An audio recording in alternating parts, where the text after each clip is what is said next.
Olá a todos. Hoje eu vou dar continuidade à explicação de algumas notas aqui deste livro Gravitação Efeito Ilha, e a ideia é desconstruir a relatividade. E por onde eu vou começar, se não com uma história deste livro, onde o autor, o professor Carlos Borges, teve o prazer, aqui no caso, de se encontrar com o professor César Lattes, um dos maiores cientistas brasileiros. E, bom, esse encontro foi registrado aqui no livro, muito interessante. Para quem não sabe, o César Lattes foi o cientista que descobriu o meson pi, tá? Em 1947, se eu não me engano, coisa do tipo. E tem uma série de artigos de jornal aqui no livro sobre o professor César Lattes naquela época. E eu vou ler só o título desses artigos. Vou ler um aqui.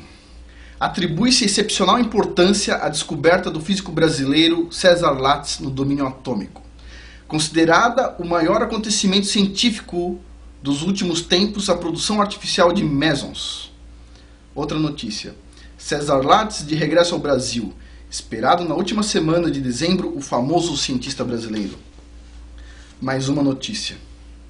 Cientista brasileiro assombra o mundo. Outra notícia.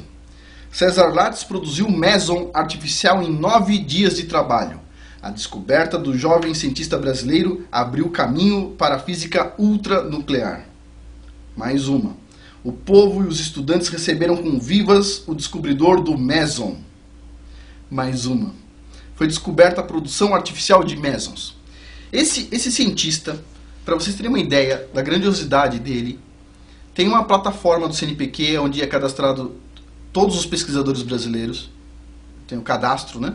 E essa plataforma chama Plataforma Lattes, em homenagem ao César Lattes. E este pesquisador que escreveu esse livro teve a oportunidade de se encontrar com o professor César Lattes, e ele coloca aqui a descrição do encontro. Então diz o seguinte: em 1997 estive na casa do professor César Lattes. Ele coloca uma foto aqui, tá? Da casa, ele com o César Lattes. Em Campinas. Estavam apenas nós dois na sala e a mulher dele ia e vinha. Eu estava explicando que a gravitação é causada pelas ondas e partículas que preenchem o espaço, quando ele levantou o braço pedindo a palavra. Então ele disse: tive a mesma ideia que você 30 anos atrás. Fui então ao Instituto de Física da USP e falei com o professor Mário Schimberg. E ele me disse que já havia um artigo publicado 70 anos atrás. Esse artigo, de Charles Francis Brush, descreve que a gravitação é causada pelas ondas e partículas que preenchem o espaço.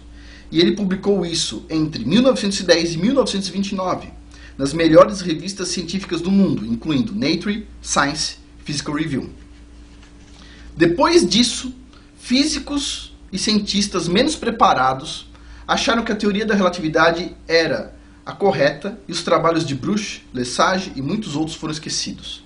O professor César Lattes também disse que a teoria da relatividade não existe. Ele repetiu isso no Instituto de Física da USP durante uma homenagem a ele. Ele disse a vários físicos durante a cerimônia: a teoria da relatividade não existe. E ele repetiu isso em entrevista concedida à revista Super Interessante em maio de 2005. Além disso, ele disse o seguinte: a teoria da relatividade atrasou a humanidade em pelo menos 100 anos. Agora, eu fiquei pensando um pouco sobre essa afirmação, de que a teoria da relatividade atrasou a humanidade em pelo menos 100 anos. E é uma afirmação e tanto, porque na verdade um cientista normal esperaria que ele falasse o seguinte: a teoria da relatividade atrasou a física em 100 anos. Mas não, a teoria da relatividade atrasou a humanidade em 100 anos. Antes da teoria da relatividade tinha um monte de cientistas e empresas fazendo coisas muito interessantes. A partir da teoria da relatividade, a gente começou a acreditar que a gente não conseguia ver toda a realidade, que a gente não conseguia medir essa realidade, que o tempo não era mais bem o tempo para determinadas velocidades, ele podia se dilatar ou se comprimir, que o espaço pode se deformar. E isso não atrasou só a física, isso atrasou, eu acho que a mentalidade humana. Eu acho que o César Lattes está correto aqui, quando ele diz que a relatividade atrasou a humanidade em pelo menos 100 anos. Quem está dizendo isso não sou eu, César Lattes. Tá? Bom, e tem algumas coisas interessantes aqui. Tá? Eu vou falar uma. Por exemplo, olha que interessante, deixa eu pegar uma observação aqui.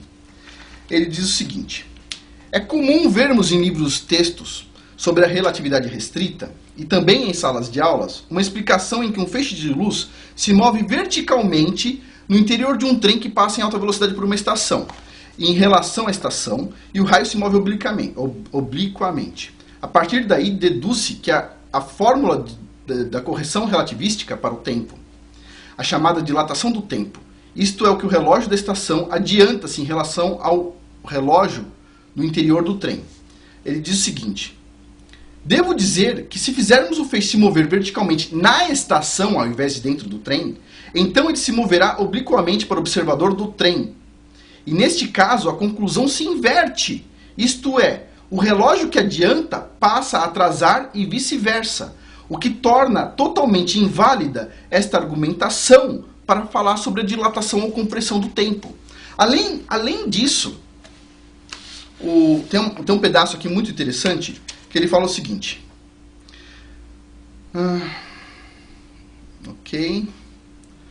Tem a parte aqui, ó. Ele diz o seguinte. O Einstein previu que se você acelerar algo numa velocidade próxima da luz, ou perto da luz, esse corpo vai ganhar massa e a gente não vai conseguir acelerar ele mais do que a velocidade da luz. Aqui não. Olha o que ele diz. Podemos citar como prova o laboratório de luz da Unicamp, em Campinas, em que um feixe de elétrons permanece em movimento com a velocidade da luz durante 20 minutos, e a massa do elétron não cresce como prevê a relatividade geral de Einstein.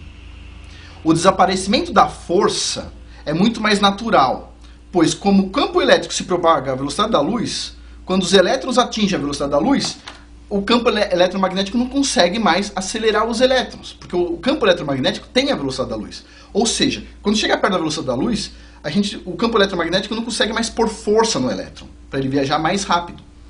Tem várias outras observações aqui neste livro, onde a relatividade falha e este fenômeno, gravitação efeito ilha, funciona bem. Onde a relatividade falha, este fenômeno funciona. Agora eu queria falar com os físicos, que são bem agressivos quando alguém fala mal da teoria da relatividade. A teoria da relatividade atrasou sua mente, atrasou a humanidade em 100 anos, e te digo, quem está dizendo isso não fui eu, é o César Lattes, é o professor Carlos Borges, e bom, da minha percepção, eles estão corretos.